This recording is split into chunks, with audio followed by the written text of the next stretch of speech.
Yo guys, Coach Theo here on Common Sense. Today I'm going to tell you why you love your problems and being a victim. Doesn't make too much sense on the surface of it right now. I don't want my problems, they're too difficult. And a victim, that's by definition someone that comes out on the short end of the stick. Like, why would I want those things?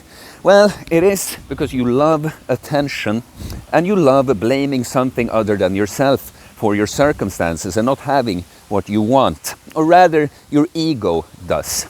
You are not your ego, that's just a function of you. Right now, I'm a victim of being a YouTuber that records videos outside when it's raining and cold. Poor me. But okay, let's get into it. The attention part, I think we all know the kind of victimhood culture that's been dominant since 2013, 14, when the big waves of political correctness started. Everyone is competing in who can be the biggest victim.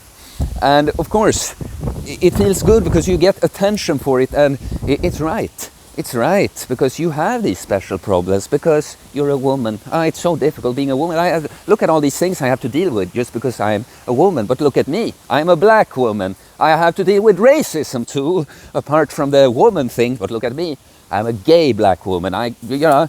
It's much worse for me. Like, you have it easy, but I'm a gay black woman in a wheelchair. You all just shut the fuck up. Look at me, I'm the one you're supposed to look at and feel sorry for. You see, it's like, it's so good, because you get to complain and whine a lot, but you get what you want. You feel like you're entitled to this now. But look, it's not only from other people the ego likes attention, it's from you as well. If you're going around, like, you have to see that the ego is not you, it's just a voice, the storyteller in your head.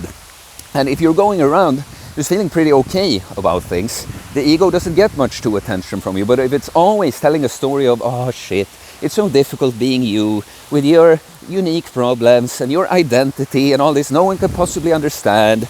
Poor you. Oh, now it's raining. Now I am a victim, guys.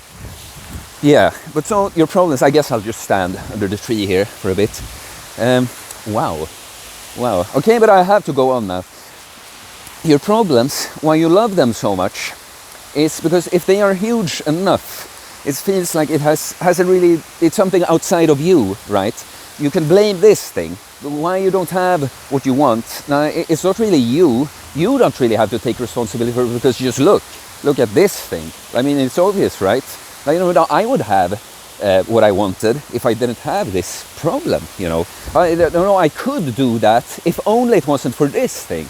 You understand? And why it's so easy to see how much people love their problems is because many, they love complaining, about, my shoulder. Yeah, I used to be fit like you, but then my shoulder, and I just lost the motivation and had to start eating like shit too, of course. Of course, a shoulder injury makes me eat crap. But then, because I'm, of course, I'm a problem, I see solutions to problems. That's what I do. That's what I want to do. So I get curious, like, okay, when does your shoulder not work? When do you get pain? Oh, have you tried this and this? And a lot of people, when you try solving their problem or helping them solve the problem, they almost get like mad, like, can you just shut the fuck up, man? No, it's broken. I have to be like this. Because otherwise they would have to face that shit. I've been irresponsible. I could have fixed my problem, but I haven't. So it's easier to, no, I just had. No, this can't be solved. It's not my fault that I don't have what I want. It's the shoulder. It's my shoulder's fault. Huh? And the thing is, it's funny. The ego, it's supposed to be looking out for you, but so many times it's so stubborn and dumb. It just wants everything to be about it and coming out on top, even if it means not actually getting what you want. Just telling the story that it's not my fault. The ego is so dumb sometimes. Focuses more on making excuses for why you don't have what you want rather than fixing it, because it's not empowering being a victim at all. And look, this is not to say that you can't literally be a victim. Of course you can be a victim, but it's like marrying this victim mentality. That's the point. That's a completely different story, right? You can have problems, they can be difficult. When they occur, I understand. You might have to sit and feel the pain and complain a bit, vent a bit, that's fine. But at a certain point, if you just keep doing that and take no steps to solve the problem, You got to admit that a part of you loves this problem.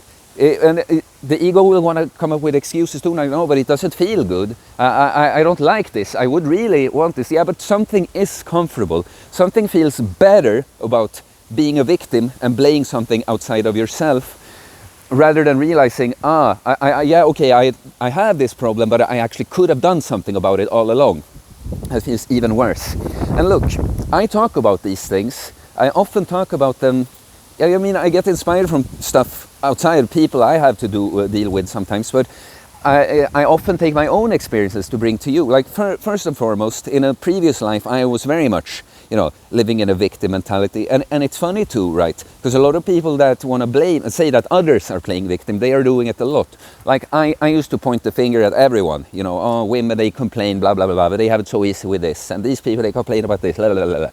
And I feel like I'm a victim because I don't have it as easy as all these people. But I'm not looking at it that way, because none of my victimhood is justified. Everyone else, no, they're just whining and complaining. They're not actually victims, but I am, though. But so, what I want to say is that it's impossible to be perfect with these things. It's kind of things you always have to know. You always have to know, even when you can't experience them, so that you can, overcome it sooner. Like for me, for instance, I've had quite a difficult year, very challenging. I could go on about, that's the thing, many times the ego story, it's true on the face of it, a lot of it, but it's a matter of perspective. But yeah, I could go on about how special and unique and wow, no one could understand my problems I've had this year. It's just that it doesn't help me at all. And for myself, because I'm into this, I do what I do. I coach people in the mindset too, and I am sort of a philosopher. I became like I was aware that I got stuck in a victim mentality, and then I feel like a victim for feeling like a victim. It becomes like meta. So you see, you can't be perfect with this. Even me telling you that victim mentality, telling you about it, and it's not positive, and it's not helpful, even I can't help but fall into that at times. But that's when you gotta have that, I call it like stoic knowledge. When you're not able to experience something, you have to know, though. You have to know what's really up, and then do your best. Do your best to, allow yourself to whine a bit within you. But because, trying to forcefully shut it down, it's not gonna work anyway. But then be like, yeah, get it out. Complain about your situation a little bit, fine. But then get the fuck to work. Go do something to empower yourself so you don't feel like it. Go hit that workout. Go do your job. Go fix whatever. Do something responsible.